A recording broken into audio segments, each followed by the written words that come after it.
Hello everyone and welcome back to another tutorial from Tech for Gamers. In this video, I'm going to show you how you can download and install the Smash Legends game on your PC. So let's get started right away. First of all, open up the Steam application, and once you are logged into your account, you will be taken into the store page. From here, just click on the search box, and now you can type in Smash Legends to begin your search. Once you find the game, you can click on it, and this will take you into the game page where you can check out the trailer as well as the reviews.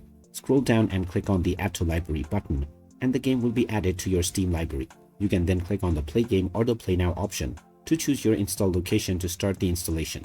Once you have chosen the installation directory and started the installation, the download will begin. Once this process is completed, you can then start enjoying the Smash Legends game on your PC right away. So there you have it. That is how easy it is to download and install Smash Legends on your device. If you find this video helpful, don't forget to hit that like button and subscribe to our channel for more useful tips and tutorials. Thanks for watching, and I will see you again in the next video.